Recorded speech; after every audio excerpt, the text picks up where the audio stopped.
Thank you. Thank you, Anthony, for the pass.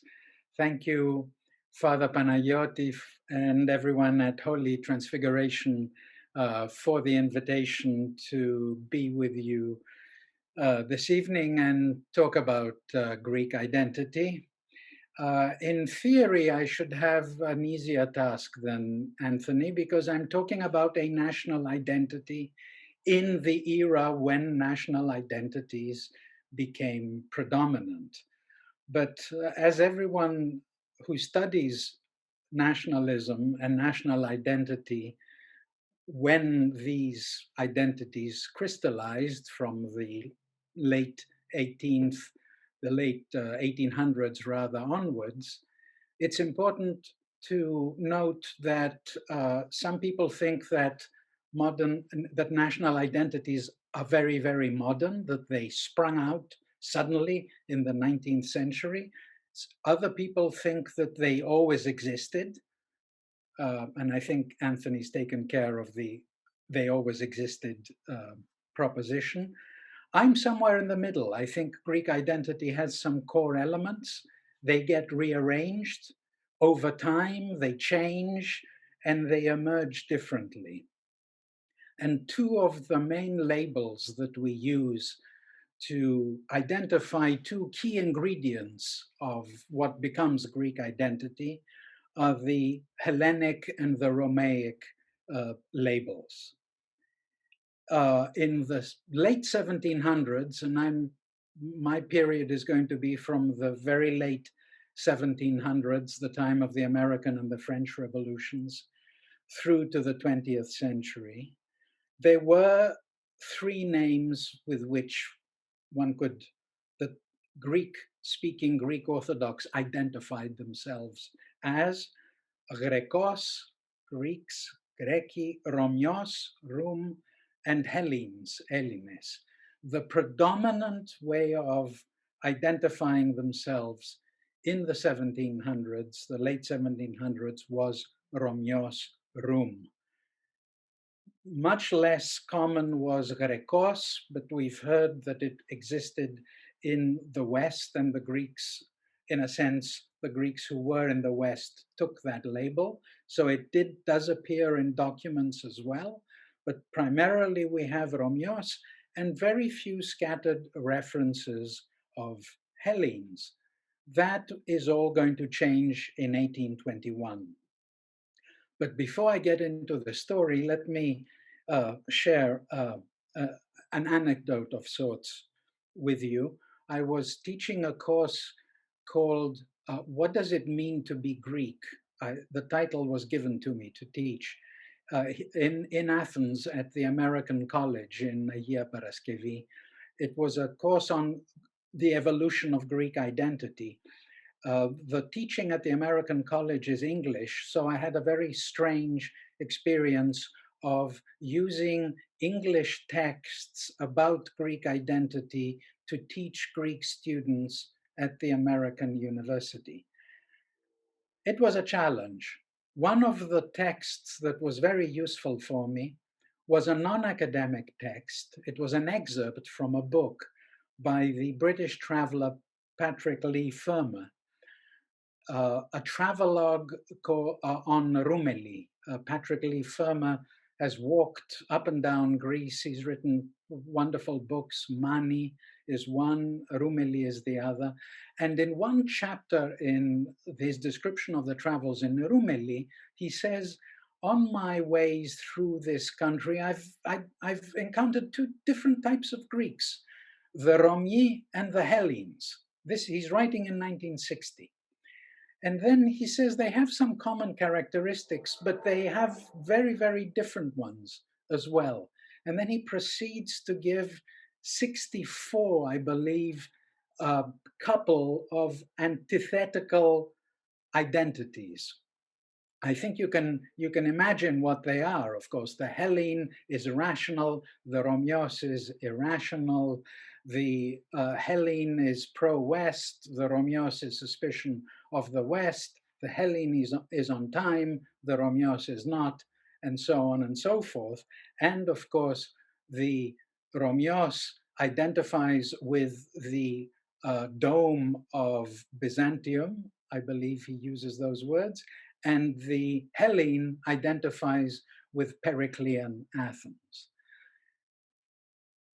I played a game with the students. I took away the top explanation. I just gave them the criteria and invited them to select 20 of either column that was closer to their identity. And of course, what happened was that what they chose almost to 50%, almost all of them were 50-50, 50% Romioi, 50% Hellenic characteristics. It's not an academic text. It wasn't an academic experiment, but I think it speaks to what I want to say today, which is Greek identity is an amalgam of the two. Patrick Leigh Fermat thinks that they are antithetical. We are not very big on binary oppositions in academia these days, and actually, I think Greeks, the way my American college students did, they comfortably live with both being Hellenes and Romioi. But back in the 1700s, before 1821, as I said, it was basically the identity was Rum. As Anthony explained, it was the identity that they had under the Ottomans. By that time, there was some kind of form of Rum Millet, and everyone believed that they were part of a Greek Orthodox, Greek-speaking entity of sorts, with very, very strong local identity as well. But at the time, we do have the beginning of the Enlightenment in Europe, rational thought, science, and the discovery of the classics and ancient Greece.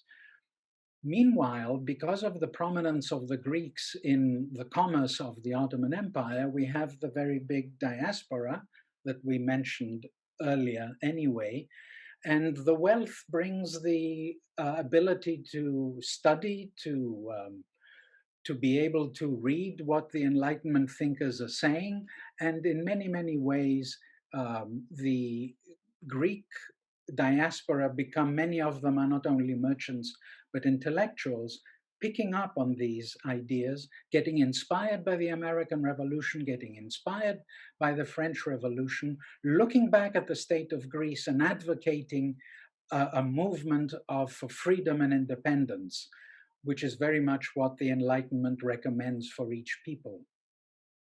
So based on that, we have the beginning of intellectuals developing this idea that maybe it would be better to engage in the uprising, not in the name of being Rum, but in the name of being Hellenes, Hellenes, because that gives us a connection with ancient Greece.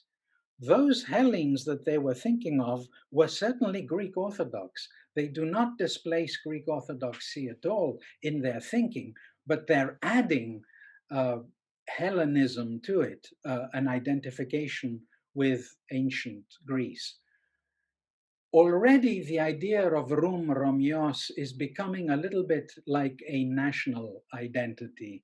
There's Dimitrios Katardzis in 1783 says, when I say Rum Christian, I mean a citizen of a nation. So there's ideas of nation anyway, but how are we going to call it? A Rum nation or a Hellenic nation? Which if we call it a Hellenic nation, that is surely going to resonate in Europe and give a great deal of traction to the Greek project of freedom. And this is where we have the work of Adamantios Korais.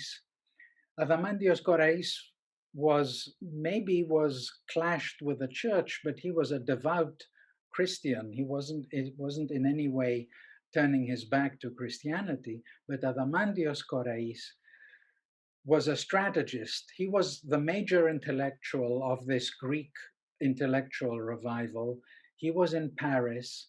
He witnessed the French Revolution firsthand and became the author of the vision of a modern Greece, and began to advocate that the Greeks think of themselves as Hellenes, Hellenes, not as Romioi, because Romioi was associated with being a subject of the Sultan.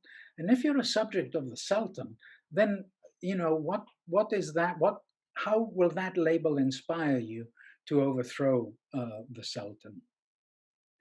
Early 1800s, therefore, we have not only Korais, but other people writing books describing the Greek-speaking Greek Orthodox room as Hellenes, Hellenes, establishing the theory that they are connected to ancient Greece based on the similarities of language, based on the fact that they live in the same area, and so on and so forth. So we have this idea of being Hellenes.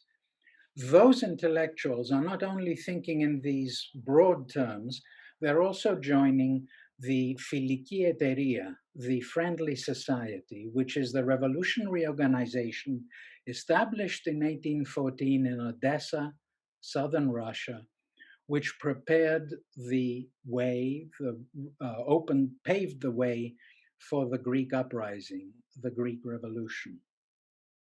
And the Φιλική Εταιρεία members are going into Greece and inculcating people with the agenda and the ideas of the Φιλική Εταιρεία. So the leaders of 1821, the revolution, the military chieftains, the notables down in Peloponnesos, and the diaspora Greeks and the Greeks from the maritime islands.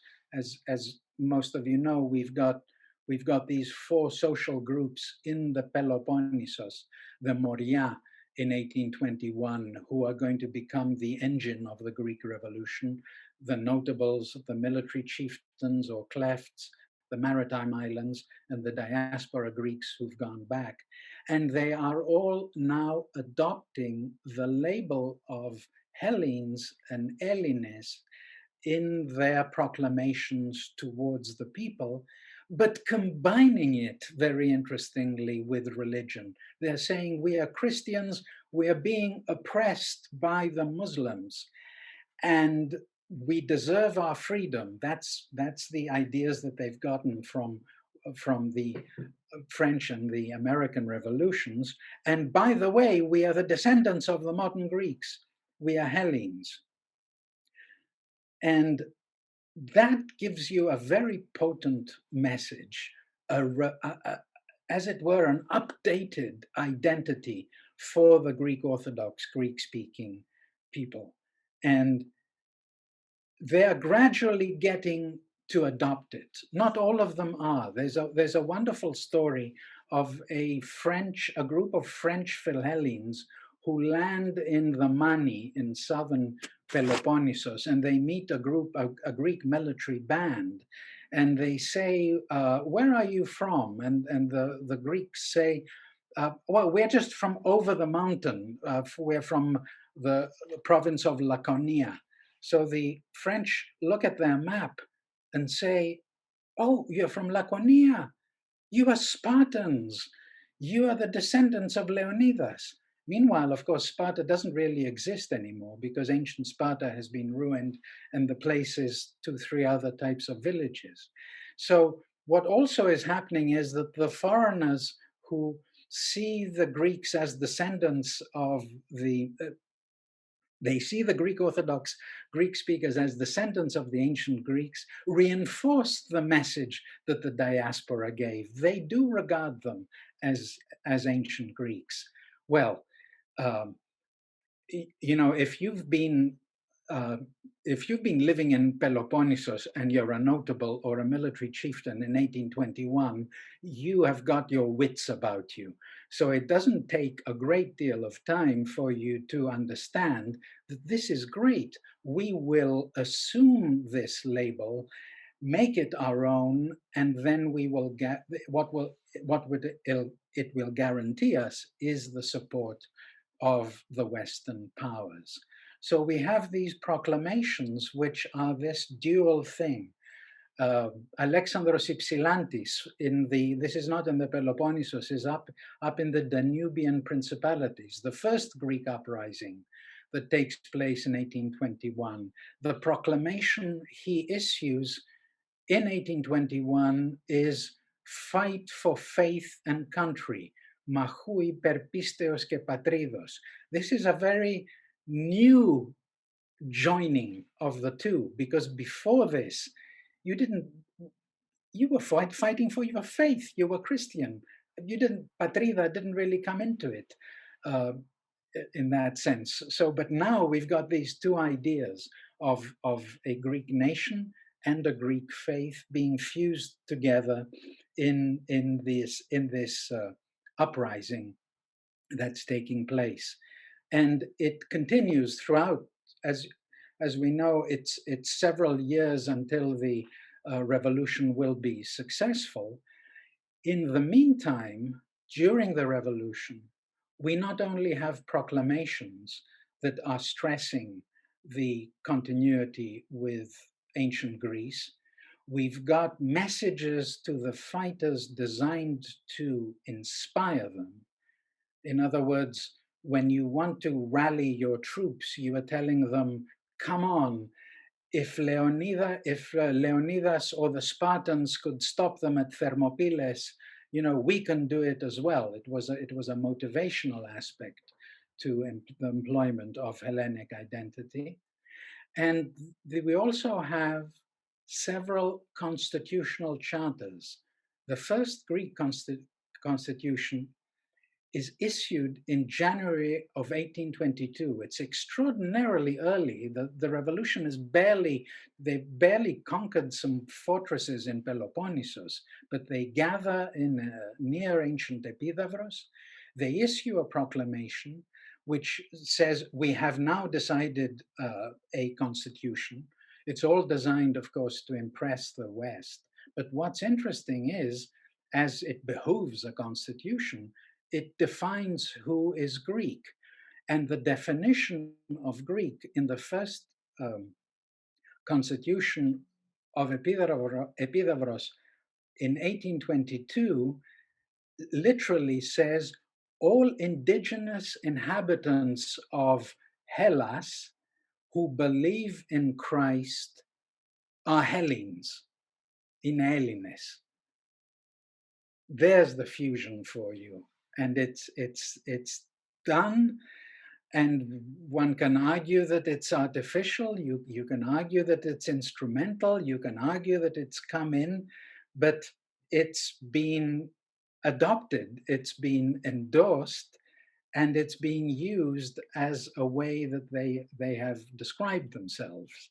And because we are talking about the way people describe themselves at the time, we've got this fusion that takes place with the revolution of 1821, the proclamations, the messages to the troops, as well as the constitutions. We can see that there's somewhat of an inconsistency, because no one has actually sat down to explain how these things can sit next to each other very, very well and very comfortably. But the issue is the fight against the Turks. No one is going to spend time refining the consistencies of the way one describes identity. Identities are never really consistent anyway. They're always messy things around the edges. So we don't really have any other intellectual input, and Greece emerges victorious from the revolution with an idea that it's a nation which is Hellenes. It's adopted the label Hellene, but is also a Eastern Orthodox Christian nation. Those two identities are sitting together, but have not really been processed at all in the early stages of state building. And in the early stages of state building, most people are more interested in who's going to get what in terms of the state? Who's going to get the appointments? Are the Greeks from abroad going to be allowed to become part of the lucrative civil service? There's all those questions, and it doesn't really concern everyone. Corais has the main Enlightenment thinkers have passed, um, so there's not much of an intellectual firepower devoted to issues of identity. After all, it worked for the revolution. It's fine. And then what happens is we have, as usually happens with Greece, we have someone from the outside coming and criticizing the Greeks. And that is the Austrian Jacob Falmeraya, who says this idea of the Greeks being descendants of ancient Greece is utter nonsense, because in the whatever it is, 9th and 11th and whatever centuries, there were huge Slavic invasions in the southern Balkans, and these people, and there was a lot of admixture of peoples and blood. Therefore, these people cannot claim to be descendants of the Greeks. This was a major shock to everyone, because it disputed the idea that the Greeks were descendant from the ancient Greeks, and it deprived them of a very big plus, a very big advantage that the Greeks had in terms of their relationship with the West. As troubled as Greece's relationship was with the great powers at the time, they knew that the great powers were guaranteeing Greece's identity in the face of a possible Ottoman kind of Ottoman Empire strikes back scenario, because of the existence of Philhellenism. And this is this privilege that the Greeks have. There's no one else from the Balkan peoples or the peoples of the Middle East, none of the subjects of the Ottoman Empire can talk about a Phil something movement in the West. You don't have Philo-Serbianism, you don't have Philo-Romanianism, Philo-Bulgarianism. You have got Philhellenism precisely because of these connections with ancient Greece, putative connections, maybe real connections through language, maybe real connections through living in the same place, if that matters. But it's there, whether you like it or not, and you take advantage of it. And now Falmeraya is coming and disputing this and saying, no, these people are Slavs. So there was a shock in Greek society, because this really, it was like disputing the whole structure of the way the Greeks defined themselves. And here then we have a very robust, very urgent Greek response by two major intellectual figures, Spiros Zambelios and Spiridon Zambelios, and a little bit later on, Konstantinos Paparigopoulos. And what Zambelios and Paparigopoulos are going to do is they are going to, if I can use the expression, come up with a missing jigsaw puzzle piece, because Corais, the Enlightenment intellectual, spoke about the connections with ancient Greece, but he didn't talk about continuity.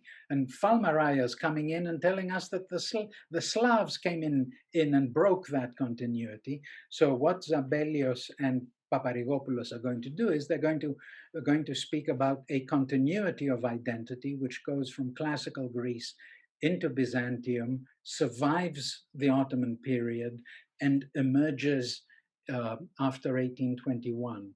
And the earliest formulation comes in 1852, only 20 years after Greece is independent. 1852, Zambelios comes up with the concept of Ελληνο-Χριστιανικός πολιτισμός, Helleno-Christian civilization.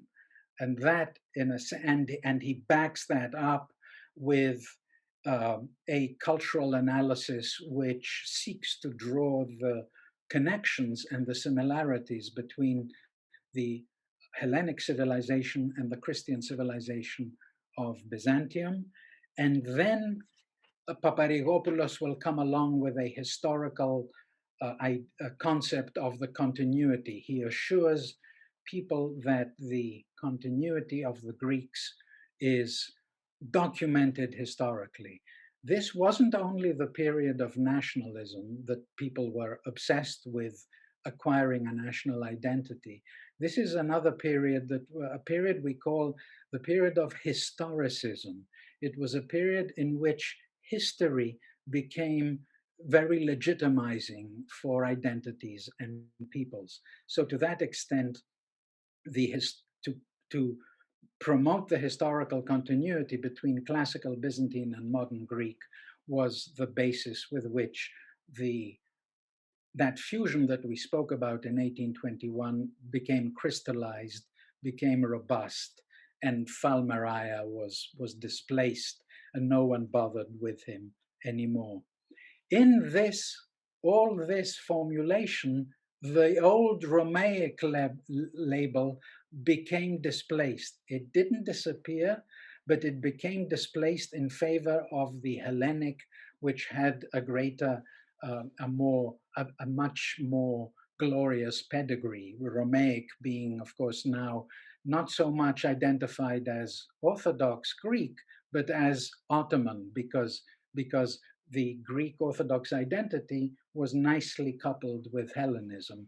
So the Romaic became a way in which maybe ordinary people described themselves. It became a kind of vernacular identity of ordinary people who didn't really identify with the West, didn't really think about these Hellenic issues. It was the people, maybe the anti-establishment trend in Greece took Romaic and ran with it, as it were. Round about the late 19th century, and there's just two more examples I'll give of how the Romaic made a comeback. The first is the turn of the 19th to the 20th century, when Greece was being torn apart over the language issue. As you know, the Katharevousa and the Dimotiki were two different versions of modern Greek. The Katharevousa was more oriented towards the ancient structures of the language. The Dimotiki was more vernacular, and there was an intellectual civil war going on until the issue was sorted out. And right at that time, those who were advocating for Dimotiki decided that they would also embrace the idea of the Romaic, because the Romaic was more of a vernacular, ordinary identity. And there is an important book by Argyris Eftaliotis, very interestingly, Argyris Eftaliotis grows up in Mytilene, Lesbos, and the northern part of the island, and actually is part of the diaspora Greeks. He's in Manchester, England, engaged in commerce, but he's also an intellectual. And he writes a book called Historia tis Romiosinis, History of Romiosini. That draws an immediate response by the Hellenic intellectuals, especially Nikolaos Politis. Nikolaos Politis is the father of Greek folklore studies, and Greek folklore studies was really another reaction to Falmariah. Greek folklorists in the 19th century studied what people did in villages and tried to connect it with practices of ancient Greece. Soon as Eftaliotis is attacked by Politis and others, the great poet Kostis Palamas joins the fray as well, and he talks about the Romaic as well. But there are the Demoticists at that time they're still strong, but they're still a minority. But that gives the Romaic label a lease of life. It stays with the Demoticists in the 20th century. And then the final example is it's embraced by left-wing intellectuals. And it's a very interesting that it's the marginal people, it's the people who don't identify with the establishment. And I'm thinking now about the poet Yannis Ritsos, who's wrote one major long poem and one very short poem called Romiosini. And he writes the short poem Romiosini when he's on political exile on an island. Mikis Theodorakis, the composer, has asked him to write some rousing poetry that Theodorakis can put into music to fuel the anti-dictatorship movement. And Ritsos writes about Romiosini, and he writes a very short poem that Mikis Theodorakis, the left-wing composer, will put into music, and it becomes one of the most sung songs of the 60s, 70s, 80s, 90s in Greece, if not even to the present. And it's a wonderful idea because Romiosini has now been adopted by the left, who of course are secularists and theoretically don't have any idea of religion, but the idea that the Romii were Christian subjects of the sultans appeals to the left because they say the Romii are the subjects of today's ruling class, which is Western oriented as well. And the Romiosini survives, again, thanks to Ritsos and Theodorakis. And as my students at the American College proved, this idea of the old room lives on among the Greeks, at least the Greeks who like to identify themselves as less Western, less rational, more emotional than logical. That has remained a small component and lives on within, of course, the broader Hellenic identity, which, thanks to Korais and thanks to 1821, became the new way with which the Greeks identified themselves.